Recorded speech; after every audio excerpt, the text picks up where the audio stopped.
Welcome to St. Paul's Free University and Recovering from Religious Trauma. We are going to be starting this morning with a panel with three experts at recovering from religious trauma. We have Wendy Johnson of Wendy Johnson Life Coaching. We have Amy Elmore, and who's a Reiki practitioner. And we have Lynetta Avery, who is a soul wizard. And these people have had a lifetime of challenge by being in Jehovah's Witness in particular. But what we're going to be sharing today is going to apply to any religion that you may have been in and really committed to and been challenged by. And also any kind of trauma that you may have that you need to get cleared out of your system so you can really create the life that you want, whether that's got a new spiritual orientation or not. So we are, any business you want to share, David or Daniel, before we get started? Okay. So we're going to get started with our experts panel. And what we're going to do is we have a few questions that we've prepared for you all. And then afterwards we'll take any questions that you have about anything you want to know about religious recovery, trauma recovery. So let's get started. So Wendy, let's start with you. So how did you get into Jehovah's Witness, and how long were you involved? When I was about 4 or 5, my mom started studying with Jehovah's Witnesses. And then my father started studying as well because he was raised in another religion, and he wanted to prove her wrong. And the next thing you know, here we are. We're all Jehovah's Witnesses. Yeah. And how long were you involved for? I was involved until I was about 33. I was in and out from the age 18 to about 33. But I was raised from the age 5 to the age 18. So about 20, 25 years? Great. Okay, Amy, same question. My mom and father had converted before I was born. And I left right about when I was 20, so I was in for 20 years. 20 years. Okay, and from birth? From birth, yes. Great. Same question, Lynetta? My parents started studying when I was 5 years old, and then by the time I was 18 to 29, I was in and out, and 29 years old is my final exit. Okay, so about 25 years also. Great, thank you.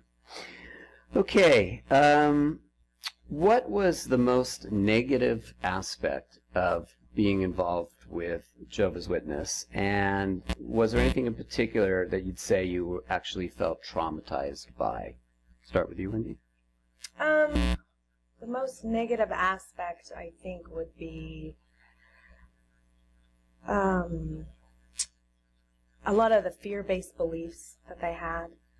And as I became a teenager, we weren't allowed to participate in a lot of different things, as well as the different types of friends we could have, as well as be in the same place with the opposite sex without being with other people. And I found myself in a situation where I had to be on a judicial committee, they call them, where they ask you questions. And I had been alone with someone of the opposite sex, and so I ended up on a judicial committee where I had to answer very personal questions. I had to answer some very personal questions, and that was very traumatizing. It's called an elders meeting is another term for it. And the traumatizing aspect was that you didn't know even what they were talking about? Yeah, they were asking me questions, so I was very naive, and I didn't know what a lot of the terms were, because they were asking me very explicit sexual questions that I had absolutely no idea, because I was very naive and I was young. I was probably 15. And besides the fact that you were asked questions you had no idea, and you kind of felt put upon by the whole thing, there was another aspect to this that you had shared that you realized was challenging later on? Yeah, later on I realized that I felt very unsupported by my father, whom was an elder, because he was sitting there and allowed these men to ask me very explicit questions. So you felt totally unsupported by your family. Yes. Okay, great. Thank you. Amy, same question? I would say for me the most negative aspect was the most one that affected me the longest, and that was again, like Wendy said, it's a very fear-based, restricted religion, but again and again they reiterate about a prophecy in the book of Revelation about Armageddon. Some people call it, doomsday, the apocalypse. And anytime something bad happened in the news, it was like another sign that doomsday was just around the corner. And what they expected as doomsday is that, anything that we had would be taken away. Our faith would be challenged. Maybe they would use our family to try to pressure us to give up our faith. And by giving up your faith, or, you would be... you wouldn't make it through the final tribulation, so you would die, and they don't believe in the afterlife. So when you're gone, you're gone. So that really prevented me from looking to the future with any kind of hope or planning. So that took a really long time to kind of deprogram that. So I would say that was pretty long-term traumatic experience for me. So living in fear that the end of the world is basically right around the corner, and constantly seeing signs for that. Yeah. Yeah, sounds pretty traumatic. Yeah. Thank you. And Lynetta? A couple things come to mind. Is one, I was terrified every night about demons. I was hearing a lot about Satan and the demons and how they could attack you. Like, even if you were to buy something from a thrift store, it could be demonized. You could be listening to music that has masking that's demonized. You might have a toy that could be demonized. I heard all kinds of stories that terrified me, and I had these terrible nightmares. And my dad had a pretty hot temper at the time, and when I was scared and I'd wake up in the middle of the night terrified from a nightmare, he would make it worse and make me be quiet, and I had to go back to sleep by myself, and it terrified me even more. So I had to just bury all of that, and I kind of disassociated and thought that it was demons that was doing that to me, because it was happening in the middle of the night, and I didn't put it together until years later that was actually my dad who did that. But it was the terror of Satan, and the demons are always lurking. They're always, they rule this world. We're trained that this is Satan's world, so we're in it, and that they can attack us at any time. And that terrified me. I thought, especially in the dark, that that's when they attacked, and my little mind didn't know how to process that.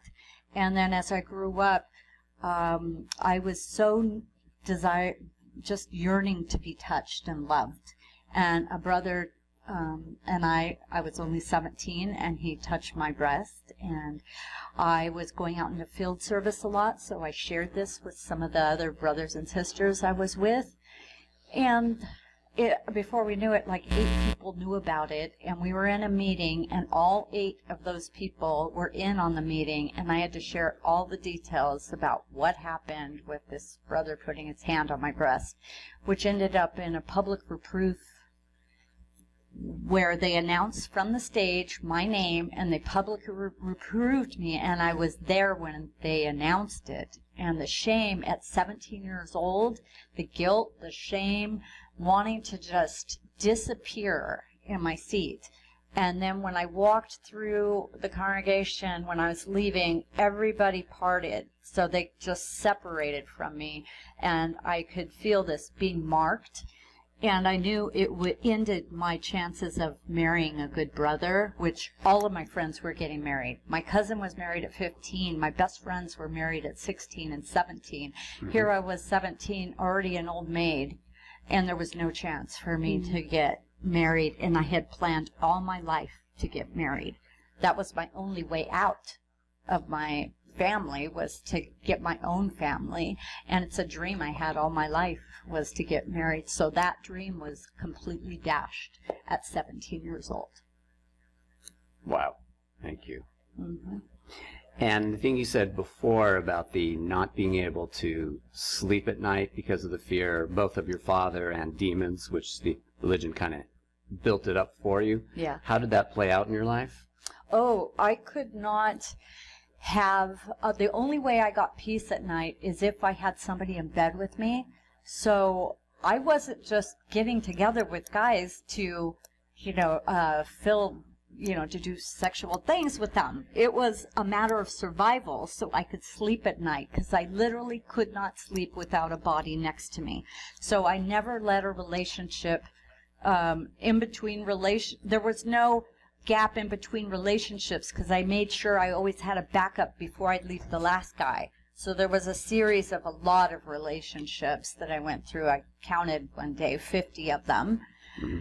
Because I could not, and I was attracting very unhealthy, abusive relationships, alcoholics, addicts. That's part of my journey. On my way out, I was rebelling, so I knew nothing else. I didn't know what else to do. I flipped between the partying and the going back to the witnesses. Mm-hmm.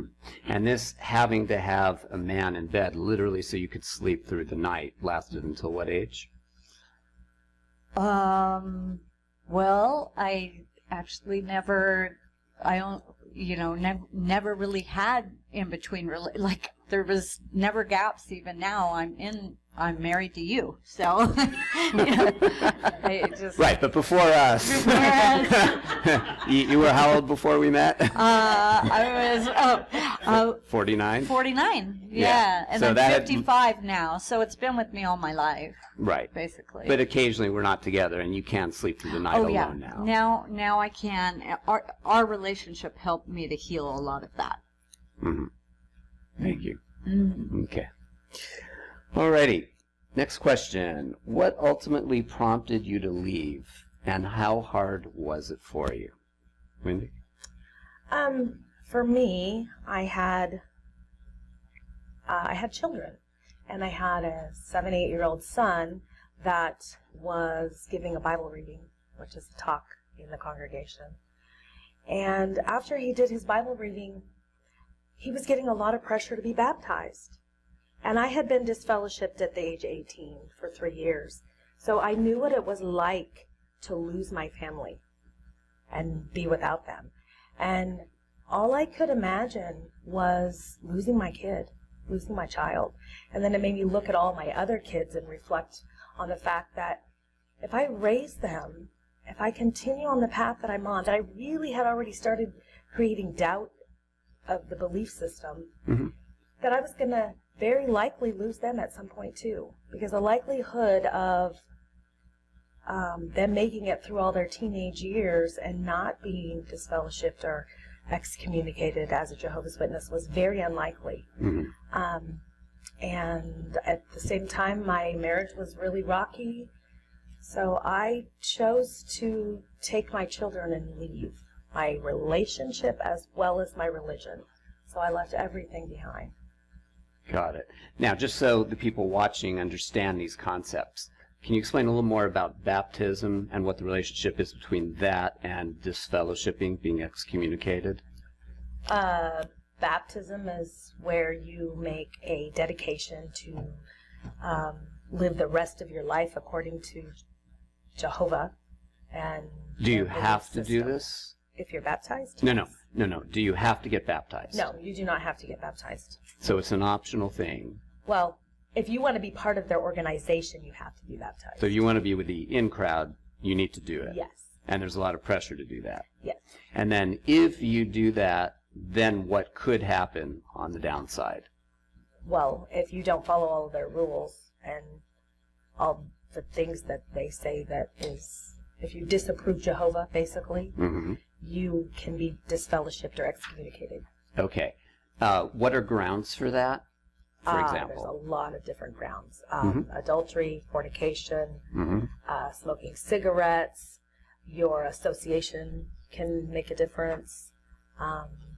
Who you hang out with? Yeah. The type of crowd that you, the type of company you keep. Alcohol. That's all that's coming to me at the moment.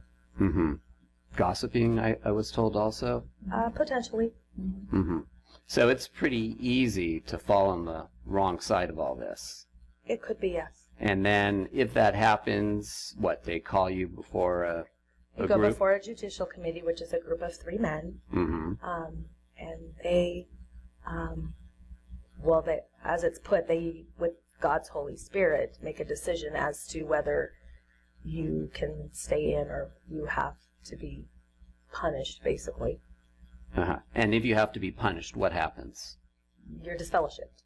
Yeah, So that looks like mm-hmm. you are no longer allowed to speak. Nobody in the congregation in that organization is allowed to speak to you, whether they're family, blood, it doesn't matter. Literally can't speak to you? They literally are not supposed to speak to you. So, like, if you see them in a You're like supermarket, like, them. they turn the other way? Yes, I had many people run the other way.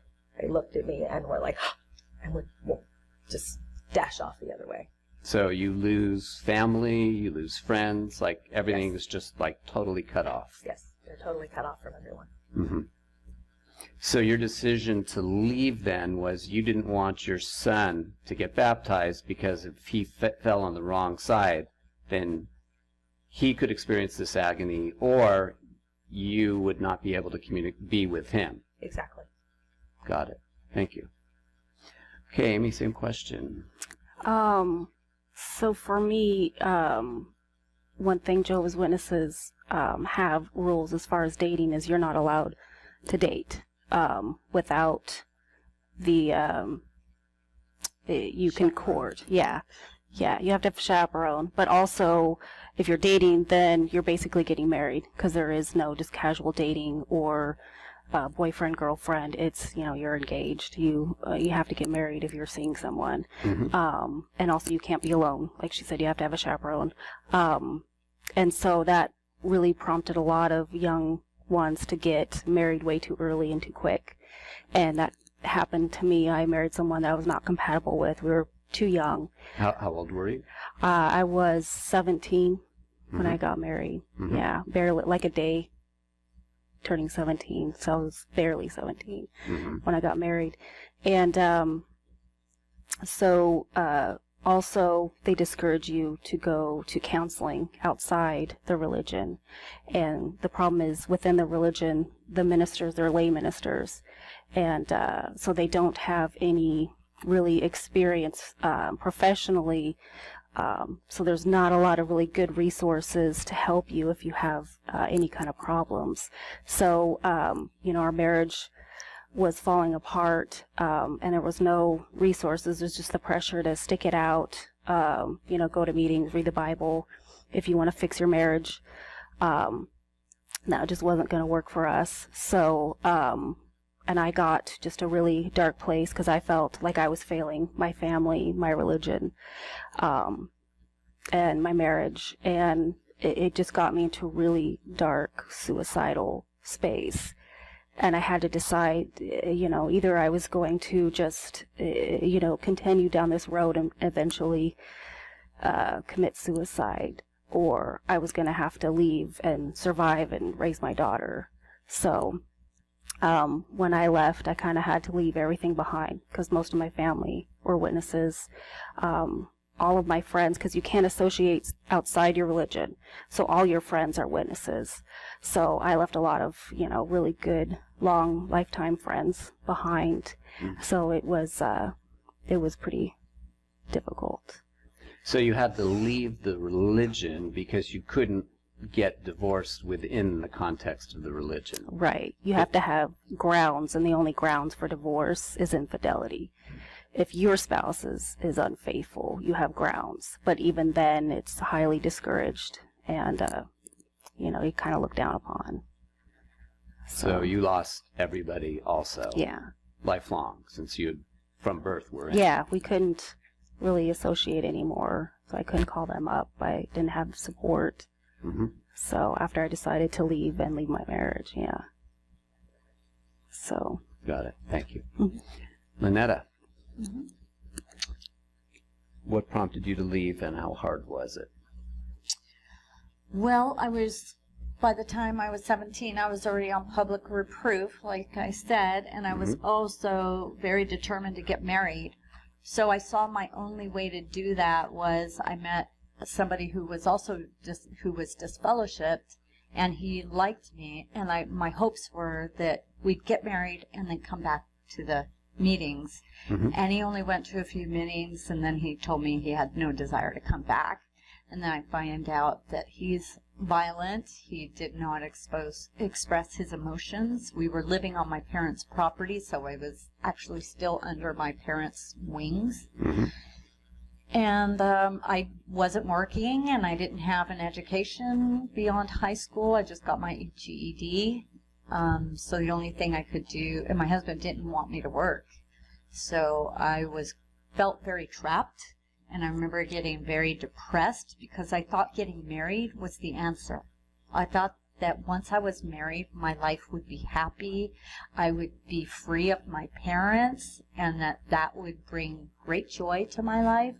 But my husband was even more challenging than my family was. So he started getting violent to where it was apparent he was going to start hitting me, and I would not allow that, so I left. But at that point, I had nowhere to go but home, back to my mom and dad's, and if I went back home to mom and dad's, I had to go back to the meetings. So I played this game of going back and forth, and when I'd leave, it was partying, and it ended up homeless, and then back to my parents and doing the Jehovah's Witness thing. So that's why I flipped from 18 to 29, back and forth, back and forth. I knew nothing else. To me, there was only those two worlds. There was no other options. But then I started seeing a therapist, and I started like around, I'd say I was around 19 when I really started to check out 12-step recovery programs, and AA and NA helped me get clean and sober.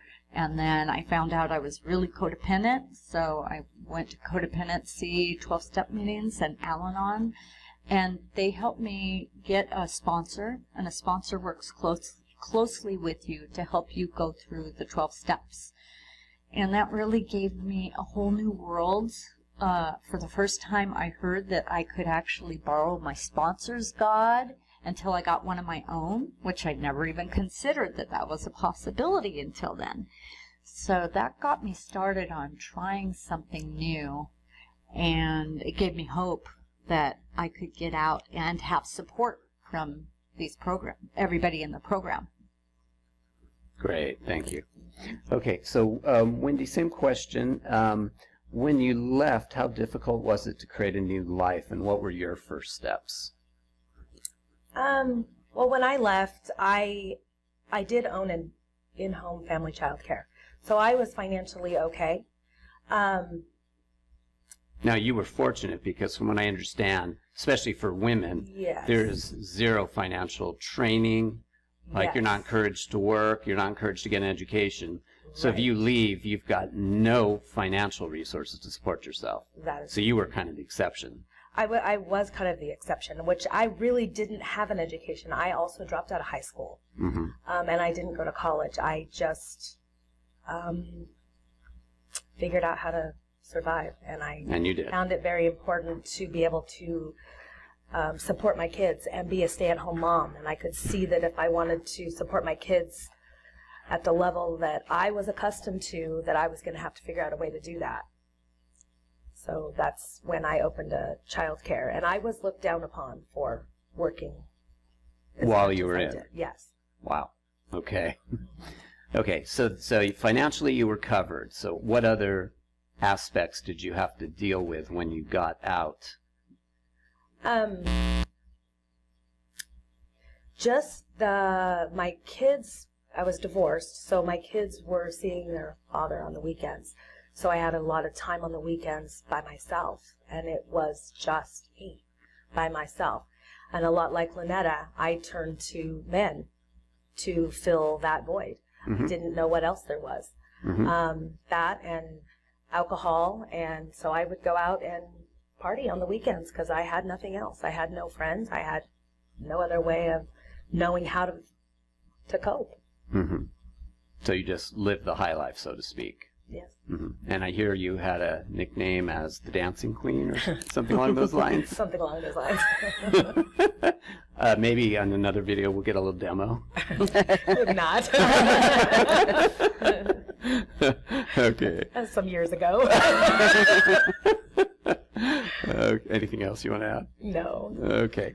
So same question, Amy. What were your first steps in creating a new life, and how difficult was it? So I went from an environment where it was very restricted and controlled, being told, you can hang out with and be friends and marry and what was right and wrong. And it was very, very constrictive and controlling. So when I left, I didn't have anybody really telling me and guiding me. So I basically looked to others to do that. And, I didn't have that moral compass anymore of fear and shame to guide it. So like a lot of young teens and early 20 kids that leave, you do kind of go wild, because like Lynetta said, there's the witness world and there's the worldly world where everybody doesn't have morals and they're wild I look to others to tell me what to do, so I really I wasn't empowered. I was powerless. So I let other people control me once again. But what helped me kind of get my life on track was just over the years, just keep picking up any kind of self-improvement, self-help book I could find. Eventually, like Lynetta, I attended Codependency Anonymous, which then opened my eyes that there was a control issue. And so I began to take my personal power back, and that helped tremendously, knowing that my life was my journey and not to be ashamed of any mistakes that I made, that we're human and it's okay to make mistakes, and to be forgiving of yourself and loving of yourself and others. And so that helped a lot. And counseling, seeing a counselor really helped too as well. So. And Wendy, you also had some self-help resources that you stumbled across? Yes. I was very angry, very angry. And I was in a Goodwill one day, and there was a cassette tape on anger. And I decided to purchase that. And that really helped me see how I was giving my power away to the elders by being angry with them. And it helped me to actually just, once I realized I was still giving them my power, that was the last thing I wanted. That was the end of that. Got it. Thank you. And anything you want to add, Lynetta? You shared some of your steps already. Anything more you want to? Yeah, I started trying other things too. I went to the metaphysical bookstore and I found it so peaceful. And I would tune into, is it peaceful? Is it joyful? Do I feel good? And instead of, when I'd go to the Kingdom Hall, it felt very, I noticed people were robotic. They weren't feeling, they were like the Stepford wives, if you've ever seen. Like they were totally programmed, and you can tell it. There was no genuine life force energy moving through their bodies. They were just rotely doing everything. So I looked at other people that were like alive and that, were like vibrant and they were joyful. And to me, that was one of the scriptures that I always listened to, was about, look at the fruits of the tree. If the fruits are good, those are my people. If the fruits are rotten, those are not my people. So I looked at the fruits of the witnesses and saw that they were doing a lot of things, living two lives. And so when I started going to, I went to a powwow in the Indians, and they were just they brought me back to nature. They taught me things that really worked and that felt joyful to me, and connecting with Mama Earth and Father Sky, and I just felt a real resonance. My whole body kind of sang and just felt joyful being with them. And I tried on the Law of Attraction, and that really drew me in. And then I went to Center for Spiritual Living, and that felt really good. It's all very all-inclusive. Anywhere where I found it's all-inclusive, where nobody is left out. It doesn't matter if you're whatever you believe, you're welcome here. That was the place where I wanted to be. And if I heard anything that was where they shun you or put you aside, it's like that was a red flag. If they do any judgment, exclusion, then I wouldn't go to that. So I really got the key to my power was my power to choose. My choice to live my life the way I choose to live it and not buy into the shame, guilt of my childhood raising. Thank you. Mm-hmm. Okay, last and most important question before we take questions from our audience is, what is your advice today to someone who's recovering from either religious trauma or trauma in general? So why don't we start with Lynetta on this one? Oh. So what I would say is, and I brought something to demo it. I was going to bring that closer here. So imagine that you're in a belief and you're raised this way that you can only wear blue, navy blue polyester uniforms. That's all you're allowed to wear. You can't wear anything else. Anything else is, you'll be destroyed at, Mamageddon. But you look at other people and you notice that people that are wearing different colors, different fabrics like cotton and, like lace and velvet, they're like really happy and they seem to be really comfortable in those clothes, and you get really curious and you want to try those on, and you start to get that you do have the power of choice, that you do have free will, and you were given that for a reason. So you begin to try on different fabrics, and maybe you try on a self-help book at a bookstore. Maybe you find a counselor or a therapist, and you go to a therapist and try that on. Maybe you get to pick your own instead of me picking. Wow. Right? And you get to try one on, and you get to try one on, and we all get to try something on. I like this. And you get to try something on. And we all try on something new, something we've never tried before, like going to a meetup and hiking with new people, or going biking, or finding a Facebook group like Empowered Ex-Jehovah's Witnesses, which is an amazing supportive group on Facebook that can really help you to exit and thrive in your life. There's a million things you could try. I went to different churches just to try them on. They didn't work for me, but it's something you can try.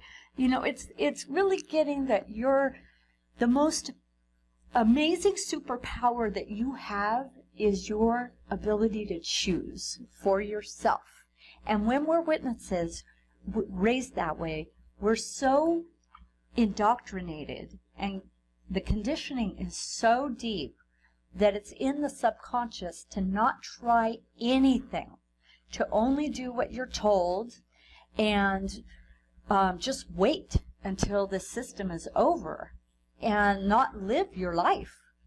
But once you start to get that there is a life beyond that life, and that you do have choices, and you were given free will to choose, which is the most amazing gift that we were given. And if we start choosing what feels good to us and say, yes, I'll accept this into my life, but no, this doesn't feel good. And get really good at that. Like life is a buffet table. You get to choose, yes, this is yummy, this is yummy, this is yummy, no to that, no to that, no to that, and keep going until you find that you've incorporated all the things from all these different choices that creates an amazing, alive, vibrant life for you. One that's it's your design, completely by your design.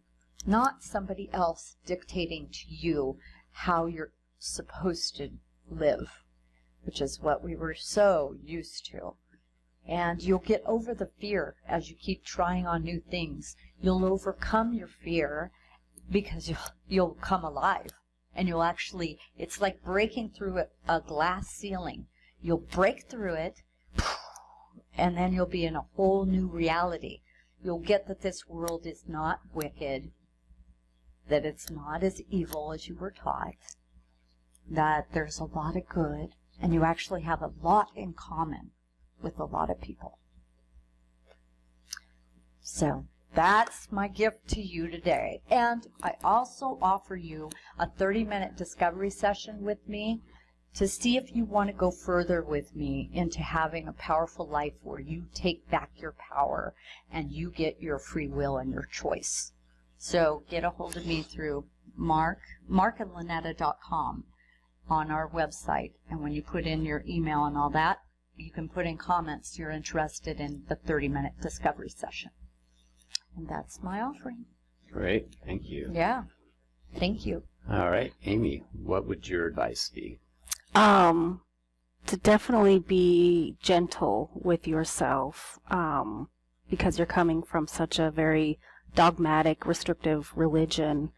You should definitely be gentle with yourself, forgiving, practice self-love and self-care, and find your tribe. Definitely reach out to those who are in the same position you are, that have left the same religion you are. That's really important. Yeah. So get support. Yeah, get support. Get support. Great. Thank you. And Wendy, I know you're going to be speaking more at noon with some more details, but what would you like to share right here? Don't do it alone. There's lots of support out there, whether you seek therapy, whether you seek coaching, whether you do a 12-step program or Codependence Anonymous, whatever you have to do to go out and find a new tribe, don't do it alone. Great. And can you just make a distinction now, I know you'll develop it more later, between something like therapy and something like coaching? What's the difference? Coaches ask you a lot of questions to turn within because all your answers are really inside yourself. Mm-hmm. And therapists? They help you unravel any trauma that you maybe want to go back and rediscover. Mm-hmm. Okay, great. Okay, now we have time for some questions from our audience. What would you like to ask these amazing people? I'm dying to know what happened. The one that touched me, we were both put on public reproof. Yeah. Yeah. Do any of you get harassed by other people that are still in that religion to try to recruit you? So the question was, do any of you get harassed from people who were formerly in the religion or currently? Currently in the religion. To come back. To re-recruit? Besides, yeah. Do you get that? You don't get that? Oh, yeah, from my mother, constant. Like, anytime I talk to my mom, I can't ever have a conversation. We're not supposed to be talking, but for years she did talk to me on the phone, and she's not supposed to. It never would there be a conversation where it wouldn't be, Lynetta, you need to come back. And she would elaborate on that and, why I need to come back and all of that. But the biggest pressure is from her. Oh, and I know from my sister that she says that my mom prays for me every night and cries and hopes for me to come back. And I know that's her love for me. I really do. I get that's her love for me. She really honestly believes that everything that she has been taught is truth. She really believes it. And following that rule that I have to come back is saving my life. She'd be, if she would, to really believe it, and for her not to want me to come back would be like she didn't care. So for her to do that is her love for me, and I know that.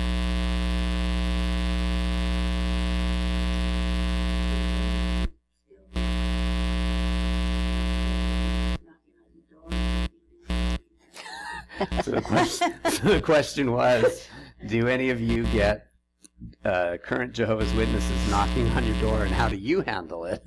I do rather often, actually. I really dove in and remember how hard it was to knock on those doors. I did it a lot. And I'm usually just really kind and tell that I'm just really not interested and tell them have a good day, because you're not going to convert them out. So I just tell them to have a good day, personally. Yeah. I do too, and I just tell them my mom's a Jehovah's Witness, and they're like, from there it just goes from them kind of steered away from converting me to just like, oh, who's your mom? And I know her, and I'll tell you said hello. So they're not quite sure, if I'm still in or not, but they know that I have a family member who's probably encouraging me and giving me literature. Oh. So I kind of takes the pressure off them from giving me the literature and their spiel. So, but yeah, I still and my oldest daughter is a witness, and she's still and my mother. So they'll drop it in when they can, definitely. Stuff here and there, quote the Watchtower, and at the meeting this and that, and so they're still working you. Yeah, that's how they work me. So. And you, Lynetta? I live full time in an RV and have for 4 years, so you're gonna have a hard time finding me. So a few people have knocked on our door, but not for that purpose. Not so far. No. Wonderful, thank you. Yeah. Other questions? Yeah. Were you happy at one time? Do you feel like witnesses like Oh, that's a good question. So the question is, were you happy when you were in as a Jehovah's Witness at some point in time? Okay. So for me, as a religious member, no, but I had a lot of really good friends, and I had good times with my friends, hanging out, and when there was gatherings, for sure there was good times and good, friendships. But religiously, no, I was not fulfilled. So if that makes sense. And some of those friends were really, really hard to give up. Yeah. I can imagine. Yeah. Yeah. In LA, when we lived in LA, there were a lot of weddings, and that meant a lot of after the weddings, celebrations and gatherings, and those were really fun. They'd have a live band, and we had a lot of events in LA. And but then we moved to Mariposa when I was 15, and there was nobody my age. And it was really challenging because I didn't have anybody to hang out with, and so it wasn't so fun then. And the people, they didn't come together, they didn't have gatherings, which was very different from my LA experience. So it was super challenging when we moved to Mariposa. Great. One more question? I'm curious how you all handle it if someone like wants to pray with you or something, have a word of prayer with you. Do you take a stand and say, no, I don't believe in it? Or is it easier to go along and humor them and not make a big deal about it? So the question is, if someone offers to pray with you or for you, okay, how do you react? Yes. Are they Jehovah's Witness or not? Are they the can we save your soul type? Yeah, Or specifically I've had Jehovah's all of Witness? the All of them. So how do you deal with people who want to save you on some level? Whatever way it is, praying or do you, been there, done that, next victim. For me, I've been in all those places. There was a time when I would have been like, but the place that I'm at now, that brings them joy to their heart, and it isn't going to harm me any. So if somebody wants to pray for me, depending on the situation, I would probably allow them to, just because it's helping them.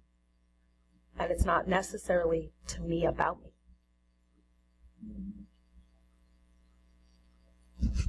Amy, anything you want to add? I can't think of any situation where someone was in front of me and wanted to, pray for me, with me. I probably would humor them. But I've had, meals in my home with my witness family that were like, oh, we need to say prayer, and they take over. And the rest of my family are just kind of, out of respect, we bow our heads, but we're looking at each other and going, oh, I'm so sorry. But, yeah. Got it. Yeah. So it really depends. I would feel into, if it was this, we need to save you, attitude, and I could feel the self-righteousness about it, I would say no. I'd have a clear boundary about it. I'd be kind, but I'd be very firm. I'd say no. If it was at, I've gone to Center for Spiritual Living and Unity, and they do an affirmative prayer, which is very positive. It's actually like a formula for law of attraction. And there's steps for you to have anything you want in your life through this affirmative prayer. And it's done very lovingly, and there's no judgment at all, and there's absolutely no of this trying to save me stuff in it. There's none of that. So that, to me, feels really good. And I've done those prayers, and I've joined them. I had a prayer with a prayer practitioner, and it felt really empowering. So to me, that if I feel empowered, and I feel really resonant with it, in alignment with my spiritual beliefs, because I have my own spiritual beliefs now, then I will do it. Yeah, I think the intention behind it would really make a difference as to how I would react. Mm-hmm. Great. All right, well, let's hear it for our religious recovery panel. Thank you.